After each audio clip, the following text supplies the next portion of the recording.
Well, l'chaim then. Always when I reach for wine, I think about my elder son, Yehoshua. You are here about Yehoshua? I knew it. I guessed it straight away. I had a gut feeling. Even though, and this might surprise you, you are the first. Not only the first foreigner, but the first person to come here to talk about my son, Yehoshua. Would you believe it? It's been over 40 years. What am I saying? It's been 46 years since Hoshi was killed by those bastards, and not a single person bothered to come and talk to his own mother. He had so many friends when alive, and when he died, there seemed to be even more of them, but it didn't even cross anybody's mind to think about me and what was going on here. Why bother climbing our mountainous roads? And, I was like a mother to all of them. They came here when they were in trouble. I cooked for them, I washed their clothes, even sewed. Don't get me started. Did you hear that they had already buried me, or sent me to heaven, or something like that? Supposedly, I was lifted up alive, like fluff from a dandelion, high up, all the way to the clouds, and that was the last that was seen of me. I would like to know what they needed that for. You can tell all of them that I still keep my feet strongly on the ground. Both of them. Although, in all honesty, it was pointless to come here in the past. I could not talk about it. I was not able to. Do you know what it means for a mother? Do you know what it's like when you have to watch your son being killed? I stopped thinking about it. I was just waiting for his return because he might return any minute unless, God forbid, some bad luck befell him. Once I was pretty much sure he did come back, but it turned out to be somebody else, not even alike. It was only last year, 2 years ago.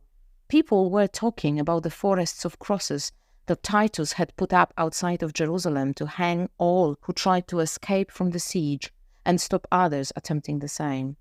Until eventually he ran out of trees in the area for more crosses. It was then that somebody told me, "Look, Mariamne, what was done to them is the same that was done to Yehoshi." And then the memories started coming back, perhaps not even about those terrible days, the last days of my son, but everything that was before in the years of my youth. And I wasn't afraid of those memories anymore, even though they often made me cry. But I needed to cry, because up until then, I was like made of stone, and I didn't shed one tear over all those years. I laughed rarely too, only when with children. And just recently, it changed, and when some funny memories come to me, I laugh.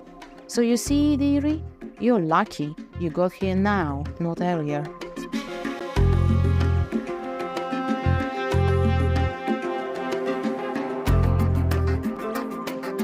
For me, when I read the book for the first time, what was the most amazing thing was this connection that this book creates.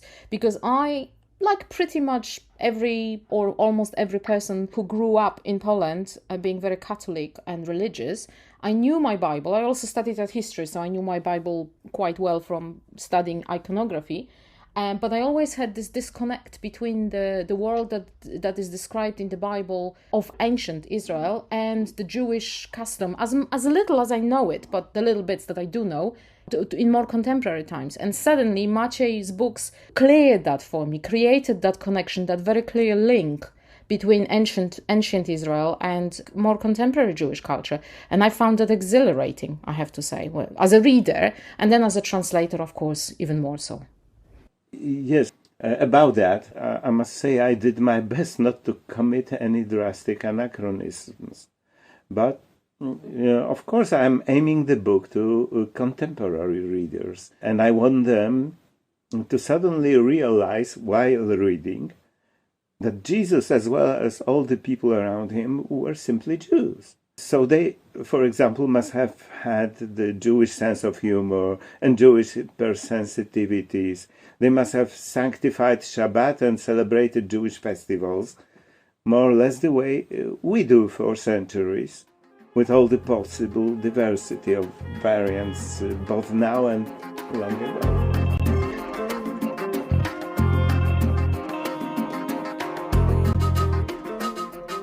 Oh, I just remembered a funny story he had told once on such occasion about one wise rabbi, I think from Babylon, who not only knew Torah inside out, but could also count very well. So that rabbi was once riding a camel across the desert. So he rode, and then he saw a herd of camels in front of him, and 3 people by the herd, arguing terribly, ready to kill each other. "What's going on?" the rabbi asked. "Can I help you with anything?" "Well, Rabbi," one of the men answered, "it's all because of the will of our father of the blessed memory." "Oh, so you're brothers. Did your father disinherit one of you?" "Not at all. If he did, we would at least know where we are. No such luck.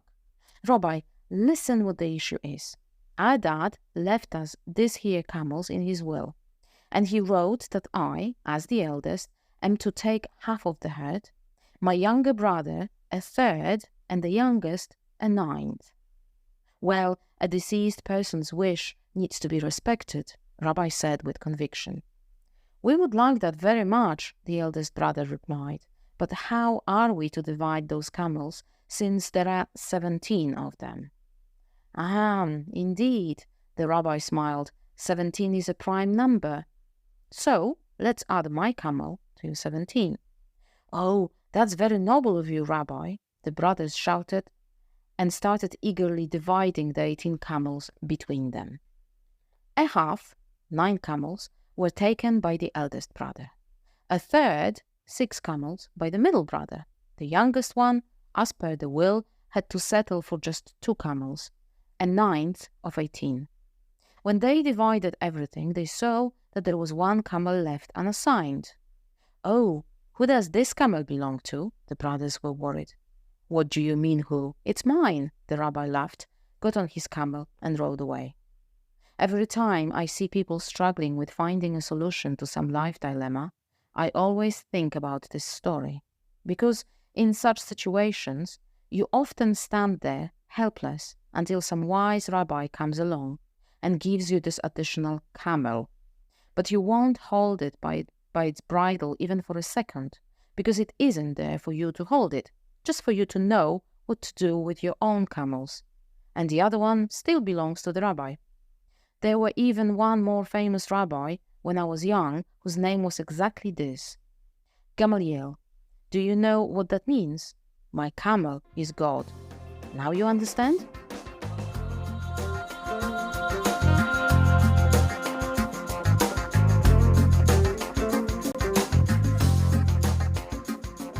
For me as a translator, finding the right register, the right voice for Mariamne, that was, I think, the hardest. And I tried a few times, and I kept bouncing off that wall, and then it took quite a while to hit that right. I mean, I don't know about right, but to hit the tone that I thought was right.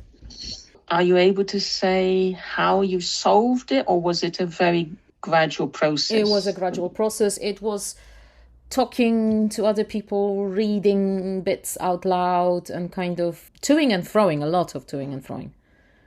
I think there is a line in the book that Mariamne says often when she addresses her Greek visitor, and I think Robert, the editor, came up with the right line, dearie.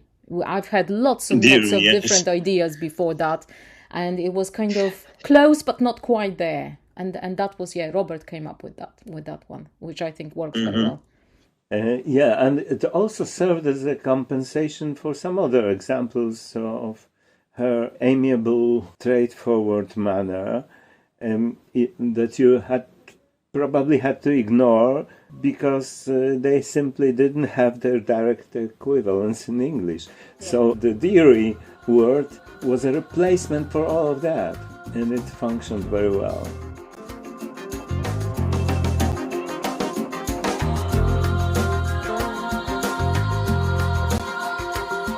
As soon as they got to the top of the Moriah, Yochanan grabbed Yehoshua by his elbow, and instead of going straight to the temple, he led him around the square from one stall to another, shouting more and more angrily that this was an insult to God and people should not be trading in such a place. How she tried to calm him down, tried to explain that this was not the temple just yet, only a square in front of it. He reasoned that why should people need to carry all that flour, oil, and animals for sacrifice up the hill, when they could buy them there, knowing what the goods were, clean or not, and making some profit for the treasure of the temple too. But for Yochanan, these were no reasons. The square was not quite the temple, so what would the whole temple be worth if it weren't located in this very square? And where were the stone tablets of the covenant? In that ark of theirs? No, that's not true. They hadn't been there for a long time. The place was what mattered, only the place. The whole mountain was holy. How did you know that the spot where this particular ox put his cages with pigeons was not exactly where the angel had spoken to Abraham? And then he kicked the dovecote. Birds fluttered. The seller started yelling, and Yochanan, laughing terribly, ran around from stall to stall, thrashing them all. All sellers from the marketplace got together, but Immerso also wasn't alone. Some 2,000 of his disciples came and smashed everything with him. Another 2,000 chased the sellers away with stones and sticks. Before the temple guards came from the barracks, only a pile of rubbish was left of the marketplace. But the guards were serious. They pulled their swords out, formed ranks, and attacked the crowd. People were running away in panic, the attackers together with the attacked and accidental onlookers. On the stairs they crashed into those climbing the Moria, completely unaware of what was going on there. What a mess! I'm telling you, dearie. Fortunately, nobody died, but there were plenty of broken ribs, legs, and arms.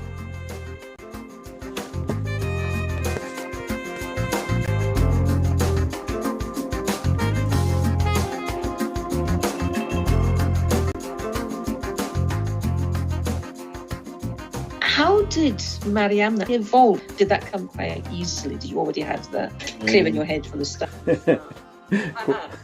Quite easily. Well, writers say she didn't evolve at all, you know. I had a very clear vision from the very beginning of her personality, the way she reasons, the way she sees the world, the way she speaks, her Jewish hypersensitivities, her Jewish pride, not only her Jewish pride, but also her feminine pride, and her intelligence and her wit. I knew from the very beginning, too, I wanted her to be a very folk-style old lady. So, writing her monologue, as I said, for 7 years, I did my best to keep it consistent. Maybe you'd like to know who was my inspiration to build her character, her voice. I can tell you that on one side it was a certain peasant woman from Poland's Tatra Mountains, from whom I used to rent a room upstairs for vacations in her Highland wooden house. And that Pani Marysia was a wonderful storyteller, but at the same time, I gave Mariamne many traits of my own mother. So almost she inspired the book. Yes. You could say. Yes. The book came from her. In a sense, yes, and I dedicated the English edition to the shade of my mother.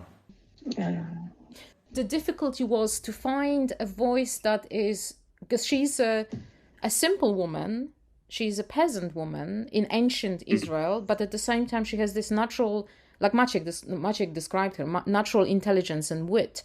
and to find, and she speaks in a colloquial language, but I didn't want to make it too obviously contemporary because that would be wrong. So it was about balancing all those elements and trying to find the language that just works for this character. That was hard. Excellent job, Anna. I must say. Yeah. Well, I remember reading, yes, especially obviously the opening, seeing that dairy, and it somehow wonderfully connects everything together. It sort of draws everything together, and you get immediately that vision. You get that picture of her and how you can hear her voice. That is actually quite that's very interesting. That's one tiny word, but it makes all the difference, doesn't it?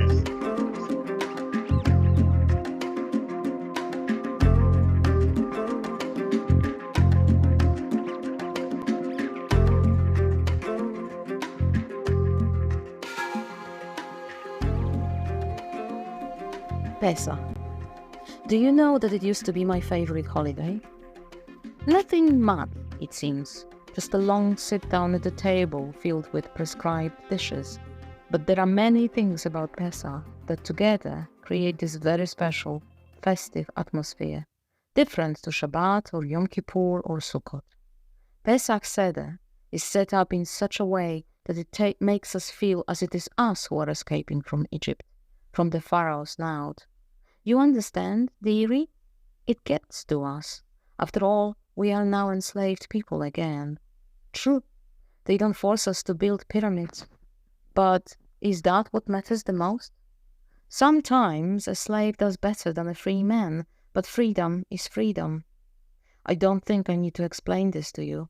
And Pesach, or at least that's how I always understood it, is there for us to feel that under the protection of the everlasting, we are always free, whatever happens to us. Those preparations for the holiday, that looking for hametz, which I already told you about, those pots used only for Pesach, and that half charred, half raw lamb on the table, burned in the bonfire, just like the egg and matzo, sweet haroset pretending to be Egyptian mud that our forefathers used for making bricks, raw vegetables with sharp taste, bringing tears to the eyes, and salty water you dip them into in case you run out of those tears, and that whole ceremony, all that sitting at the laden table, reminiscing about the Egyptian enslavement, and how Hashem led us out of there with his powerful hand and his exerted arm, uncovering matzo, covering matzo, breaking matzo, covering it and uncovering it again. The same with wine, which is poured into a chalice, but before you drink it, resting on your left arm, you need to go through long recollections, philosophizing and singing, until the right time comes. And the same for each of 4 chalices drunk during the Seder. The food itself is the least important thing, because in fact, you don't get much chance to eat, as there is so much singing and pondering about. But the taste of matzo, is something quite unique, seemingly just plain, slightly burned flatbreads made of flour mixed with water, but for some reason, every time I crunched them, I felt this great, wonderful feeling of freedom, pride, and happiness. That was until they killed my son during Pesach.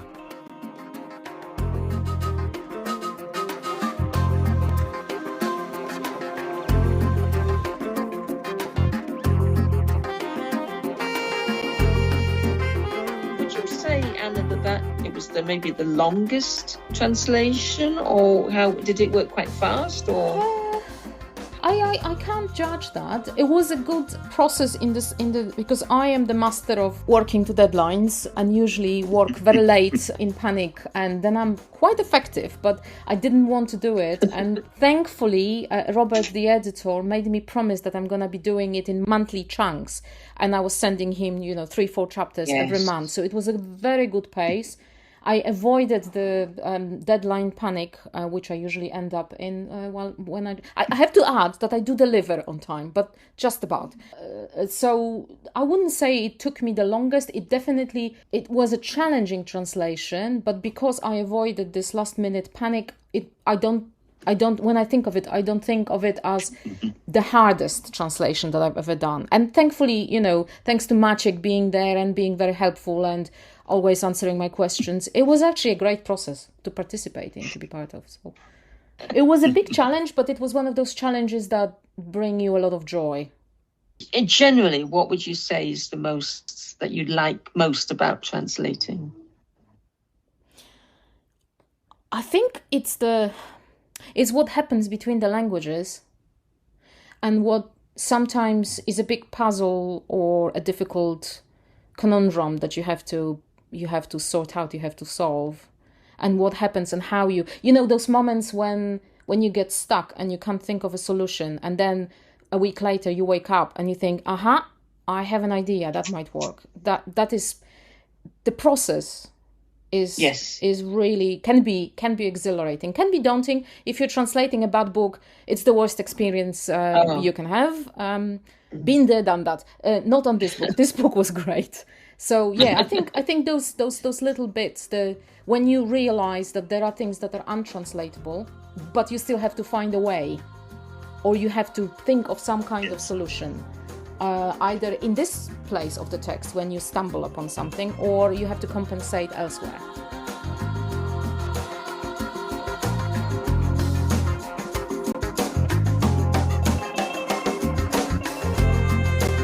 I immediately asked Bathsheba if she had any news about Hoshi. She didn't. He wasn't seen in Alexandria or in Tyre. She came to our little town, even though it wasn't on her way, to see Zev.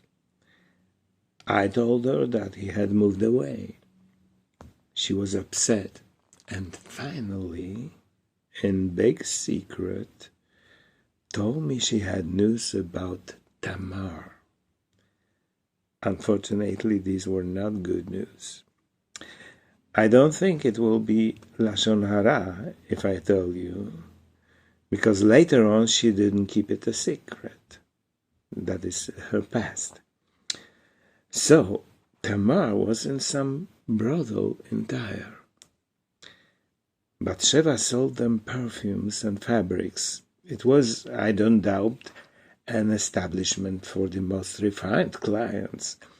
So every now and then she visited there and saw Tamar a few times as she was resting after a bath with several other young women, or as she was trying clothes on. Tamar also must have spotted Bathsheba, even though at first she didn't let it show. But one day she paid Bathsheba a visit in her Tyre apartment and told her how she ended up in a brothel.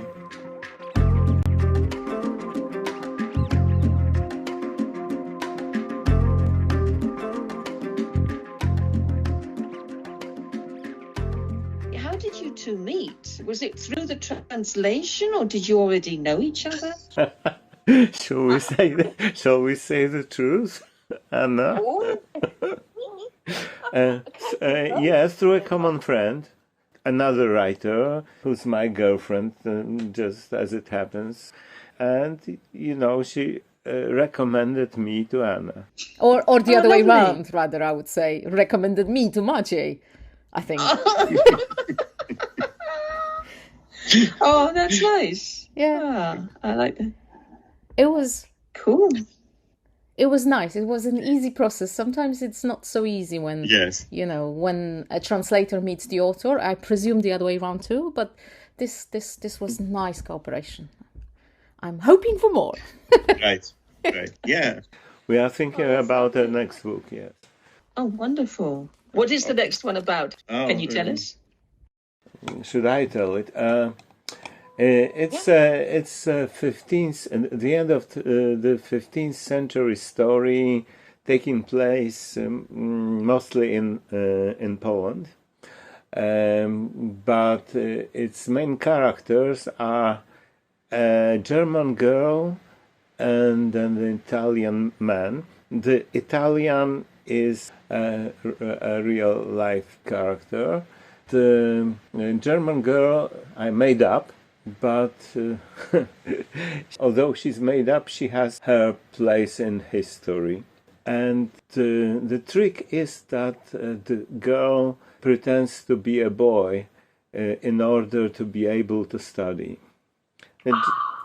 Do we know she's disguised as a boy from the beginning? Or is that going to be yes, we do know, because the whole story is told by her through her letters to a girl who's her friend from childhood.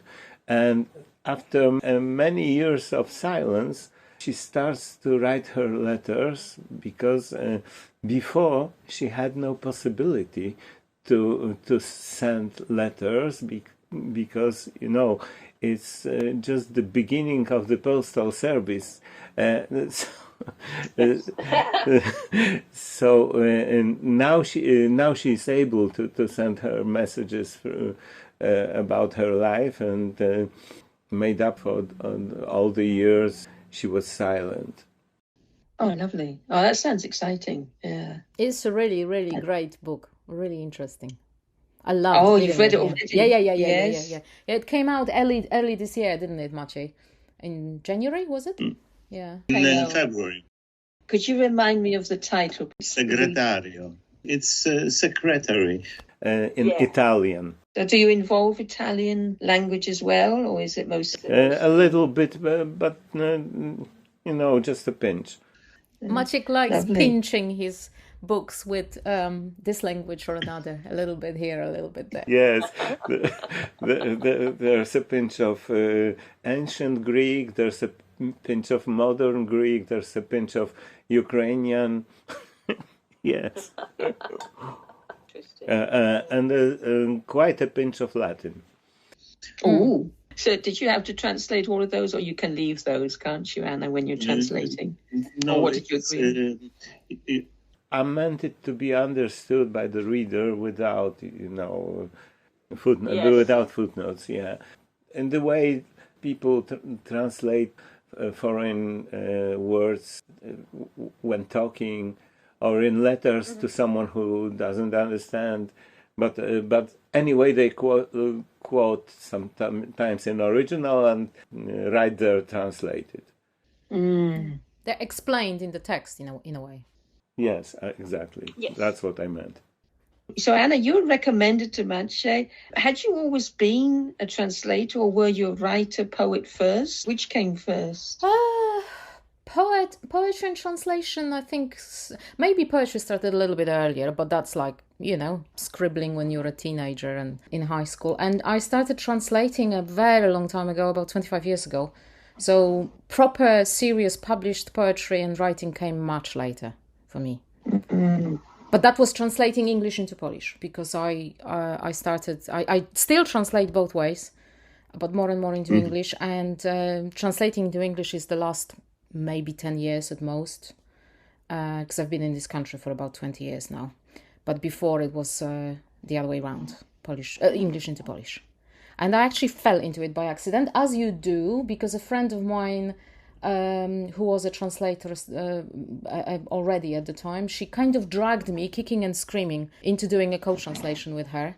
And I caught the bug, and that was it. Because you'd already been doing English, perhaps you'd studied English together, is that right? I did speak pretty good English by then, because this actually, well, now when I think about it, my first translatory exercises were much earlier, and that was when I was learning English. There was this magazine called, Maciej will know it, Świat Młodzieży. I think it was a weekly. And there was always, on the last page, there were always song lyrics in English. And this is, we're talking about... Świat Młodych. Oh, tak, or maybe. Świat Młodzieży. Yes, Świat Młodych. It was a Scouts weekly. Yes. Really. Yes. And I remember, we're talking 1980s, maybe mid to late 1980s. And that was, you didn't really have access to much of pop culture in the West in Poland at the time. I mean, a little bit, but not that much. So that was my way to access pop music. And I remember sitting with a dictionary and looking at the lyrics of the, particular song that they've published that particular week and translating it. And my knowledge of English, I must have been about 10. So I only just started learning English. So I remember leafing through a dictionary looking for a word don't, because I did know. So basically I didn't know any English at this point. But that was my first, these were my first attempts at translation. So that was even earlier than 25 years ago. The wicked contractions of English. Yes, yes. And Wonderful. Another thing is because Polish is a phonetic language. So it may be a bit daunting to learn Polish as a foreign language, but once you get around at least the phonetics, once you learn the rules, it's not that hard. In this respect, English is much harder, especially if you're coming from a different... I would have, yes. So I remember listening to a song, Always on My Mind, and I would swear that what they were singing was always, O-R. And I still, when I hear this song, I still see, because that's how I transcribed it, that's what I heard. That's English pronunciation for you, for somebody who doesn't know the language. Yeah, Pet Shop Boys, yes. Yeah, this is it. It's totally non-phonetic as a language. Yes. English this makes it very difficult. So then find that word in a dictionary when you're trying to translate it. It was quite a task. So working on According to Her, that was the first book you've worked on with Maciej? First book I've worked with Maciej, yes. Yes. My, I think, fourth book-length translation into English, plus a lot of small things, a lot of excerpts, poetry here, there and everywhere. But yeah, full-length books, that was my fourth, and my Maciej's first. Hopefully not the last. And my English first. But that must be a big help when you both know the same language that you're translating into. Yeah. Well, I mean, it's an amazing experience to work with a writer who knows the target language. Obviously, they always know the language we're starting with, but it's not just that. Working with Maciej has been a really nice, smooth experience, but also a learning curve, because there was a lot in According to Her that I had to ask him, because I didn't know, like transcribing Hebrew names, things like that. Yes. Or there's actually bits of Hebrew text longer, not just the names. And I really wouldn't have known what to do with it without Maciej's help. So it was quite a hotline at some point. We were kind of, I was dropping questions on Maciej quite regularly. And it was lovely to be able to work on a translation with the author that knows English very well, to be able to help actually. And not to be left with it on your own, because sometimes it is like that. And that's what I was thinking, it must be a huge help. Fiction is, I think, going to be more complex in some ways than non-fiction. Well, it's hard. I don't know. In a sense, it's harder to research, I think. You're talking about concepts very often. Yes. Mm-hmm. Yes. And, with Maciej's, like both According to Her and this latest book, Secretario, he creates a world that is historical, but at the same time isn't. It's his own version, his own take on it.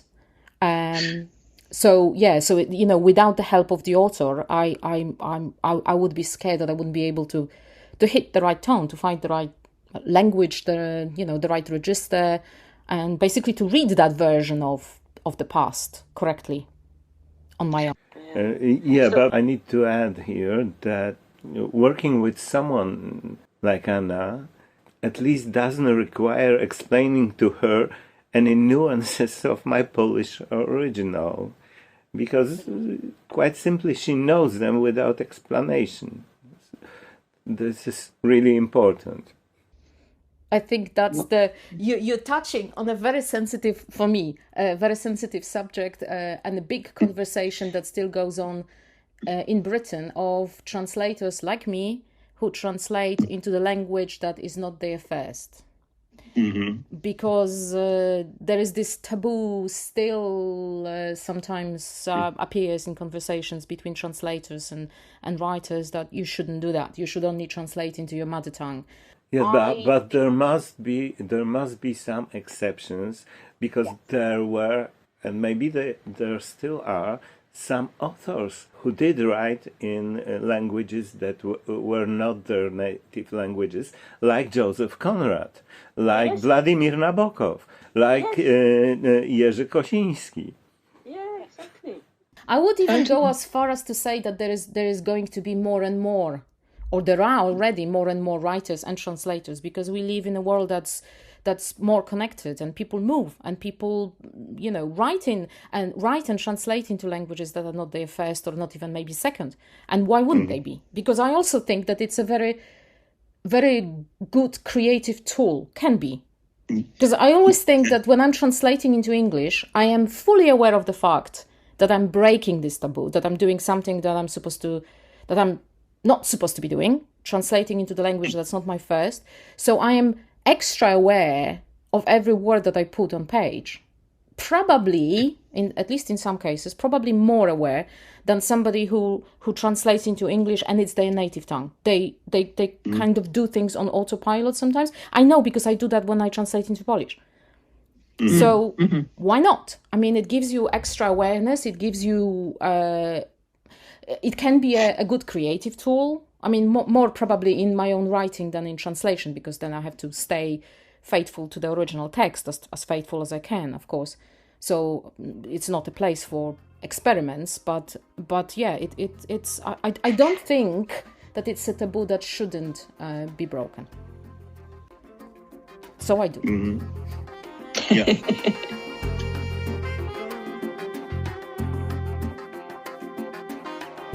When another Pesach arrived, again we went to Kyria, that is Jerusalem. We used to call our capital Kyria. You probably understand it your own way, the Greek way, as if Jerusalem were some grand lady for us. But in Hebrew, Kyria simply means a small town. And we often say Kyria with tenderness instead of Jerusalem, as it is in our language, as you probably know. Now, when our Kyria is gone, we will only call it by its name in the holy language, Yerushalayim, because it only exists in our prayers.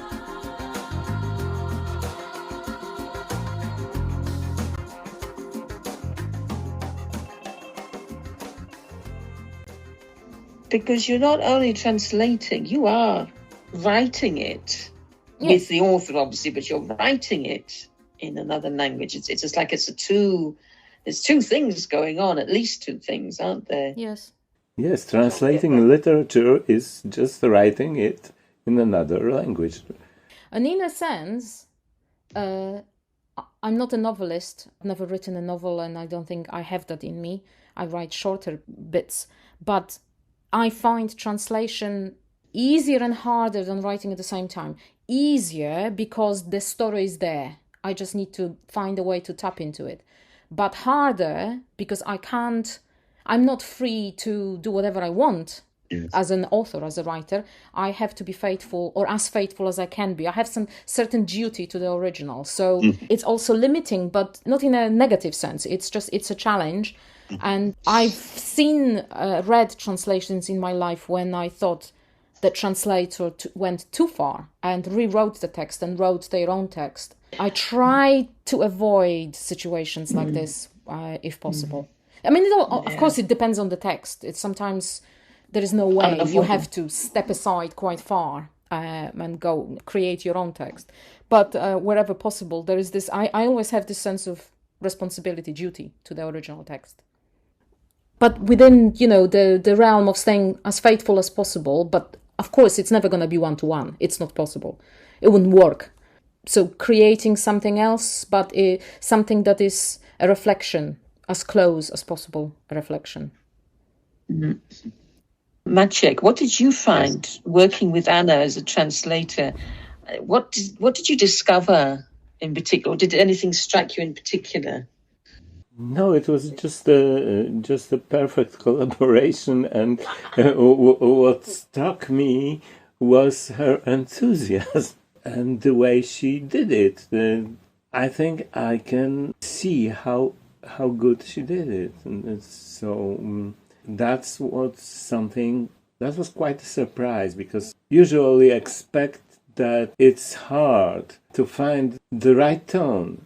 I did translate too, the other way around. And I know how it's hard to translate. And sometimes, the real challenges during the translation process. And I must say, I was impressed by what Anna did, really. Thank you, kind sir. Maciej, tell us how you started writing and how you came to write according to her. How I started writing. Well, like I think most authors, I've been writing various trifle stuff since I was a child. My own little fairy tales, miniature crime stories.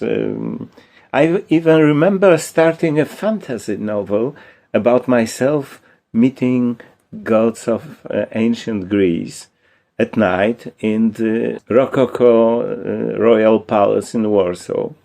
Then, when I grew up a little bit, as a young aspiring filmmaker, I used to try to write screenplays that sometimes got paid but never got filmed. And later, I tried my hand at journalism. I also translated a few books from English, even including 2 novels. But in fact, according to her, was my first serious literary effort. I was 41 when I started writing it, and it took me 7 years to finish the book, although it's only a little bit more than 200 pages. So you see, I was just a beginner. But talking about according to her, the idea came to me due to my delayed Jewish education, because for a few preceding years I had been learning about Judaism from various rabbis working for the Lauder Foundation, and also handing down to others what I had just learned. And this consolidated that new knowledge in my brain, you see. But, yes, I should make it clear. I need to stress that I got interested with that not for spiritual reasons of any kind. I'm a sober person. I just thought that, you see, I owed it to many generations of my ancestors to come to know a little bit the heritage. They sacrificed so much in order to be able to preserve and hand it down to my generation. So when I already knew something, I realized that many things concerning Judaism I knew from the New Testament, which I did know as a regular, more or less well-read person, European, So some things in the New Testament don't tally with my new knowledge about Judaism. Like, for example, the issue of someone considered Messiah or just a prophet by some Jewish followers, but not acknowledged by most others. Should such a person be punished? There was a very recent example of Rabbi Menachem Schneerson, died in 1994, considered Messiah by his Hasidim. So were they rejected and condemned by the rest of Jews? No. All other Jews said they're simply wrong about that particular matter, with all respect. Yes. So I returned to the New Testament, trying to figure out, was there just a fabrication that followers had made up for their ideological reasons, and what could be a genuine remain of something that really had happened or had been said and then transmitted from those who had really witnessed it to those who wrote it down a few decades later. So this reasoning led me to the idea of writing a realistic novel about how it really had been. And who could be a better narrator of the true story of Jesus than his Jewish mother?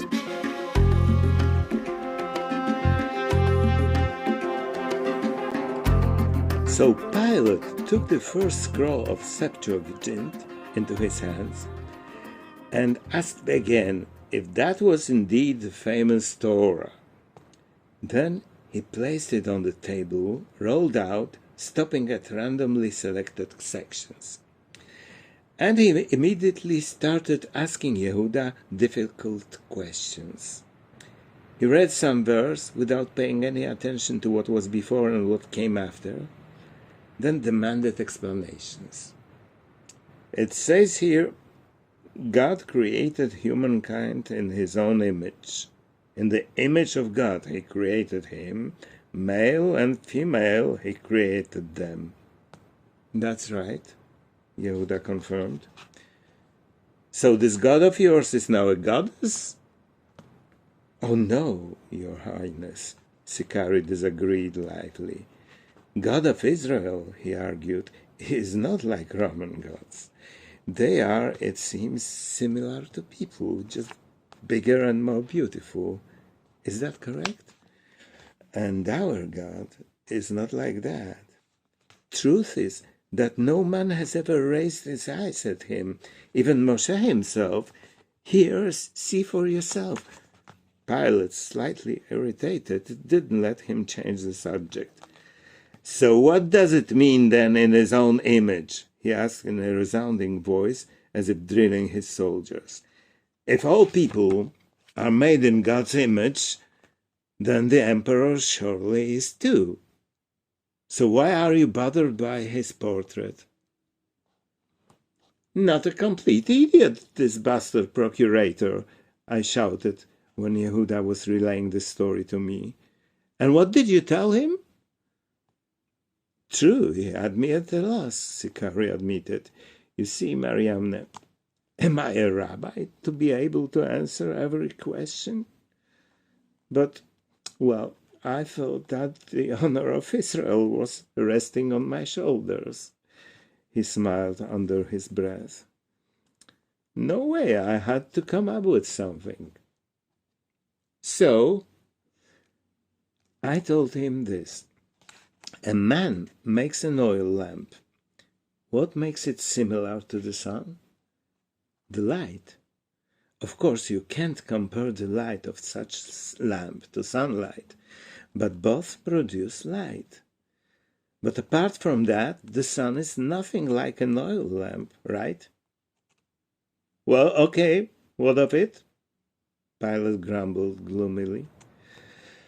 What I am trying to say, I answered, is that we don't know in what way we are like God and to what extent. Surely, much less than a lamp is like the sun. And probably, like with the lamp, the only thing that matters is the flame burning inside us and the light it produces, not the container, even if made of pure gold, not the wick, even though that's where the flame comes from. Not even the oil itself, even though it fuels the flame. None of those things is in any way like the sun.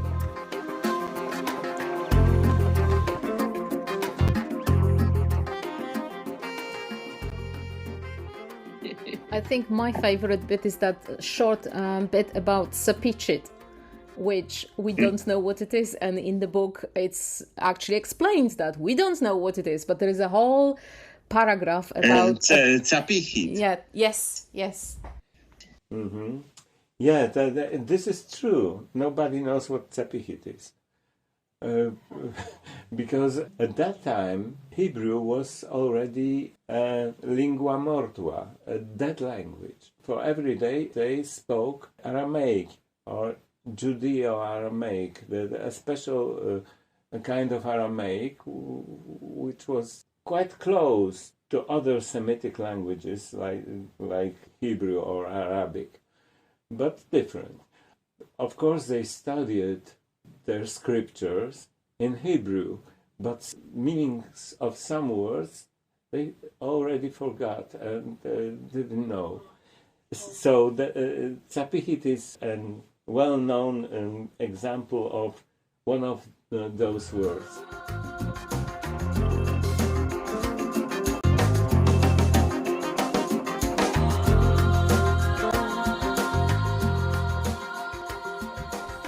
What's smelling so yummy? That's our lentil dish. We'll just add a pinch of salt, some fresh thyme, oregano works too, and a bit of garlic, no more than 2 cloves. You can add some hyssop when it is cooking, but my advice is to be careful with it as it can be stringy. Oh, and coriander seeds, pounded on a stone. Torah says that manna that came down from the sky in the desert was like the coriander seed. No, of course not in taste. It tasted, according to the scripture, like sapihit. And what is sapihit, you ask? You can ask away. Nobody will answer. Why? Because nobody knows. And that is that. Sapihit is one of those few words in the holy language that our fathers carelessly lost when they were in the Babylonian captivity. Sapihit or not sapihit, there is nothing like well-seasoned lentils with barley flatbreads, and I have just made such flatbreads.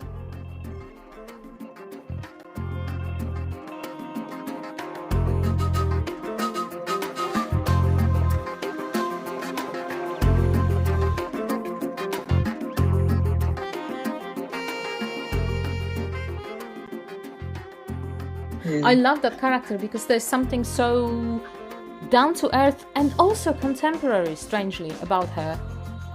This kind of no embellishment, wit, and her speaking quite bluntly, directly, without beating about the bush. She just says things without, worrying that she might offend somebody or, whatever. I love that. I love that about that character. I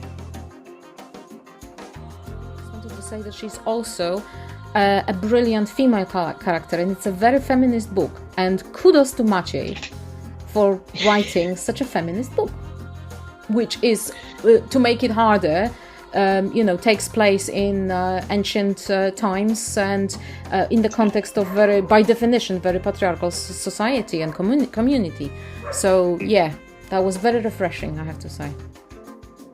Thank you. And I think I try to continue this perspective in all of my books. This is quite simply the way I see the world, and the question of the role of women in the society and everything. As both you and your father are writers, it runs in the family. But do you find do you find that there's similarities or differences? Like, is there sort of really big? I can say in terms of the writing technique, of the form in general, of the literary form, I must say I'm disciple of my father. But in terms of ideas, like for example the matter of feminism and all those things, I'm quite a different author, and I see the world differently. Although I'm not my father's enemy, I'm just different. Because we are different as individuals. There's one thing I would like to ask. Because there might be an a priori misunderstanding. So I want to add for everybody who hasn't yet started reading my book that there are no supernatural threads in my story. But I do leave some room for the reader to mystically interpret some of the scenes, if that's what he or she needs. But I've intended according to her as I read for the general audience, no matter their religious views or emotions. And on one hand, I tried to avoid hurting anyone's feelings, except perhaps for some fanatic fundamentalists. But on the other hand, it's true that all of my characters are just ordinary people with no traits of holiness whatsoever. Yes, they do ponder aloud over God, miracles, passages of Torah, as most of ordinary people probably did there at the time, since religion was the base of their culture. But generally, the novel deals with the profane matters, not with the sacred ones. That's what I wanted to add to the end.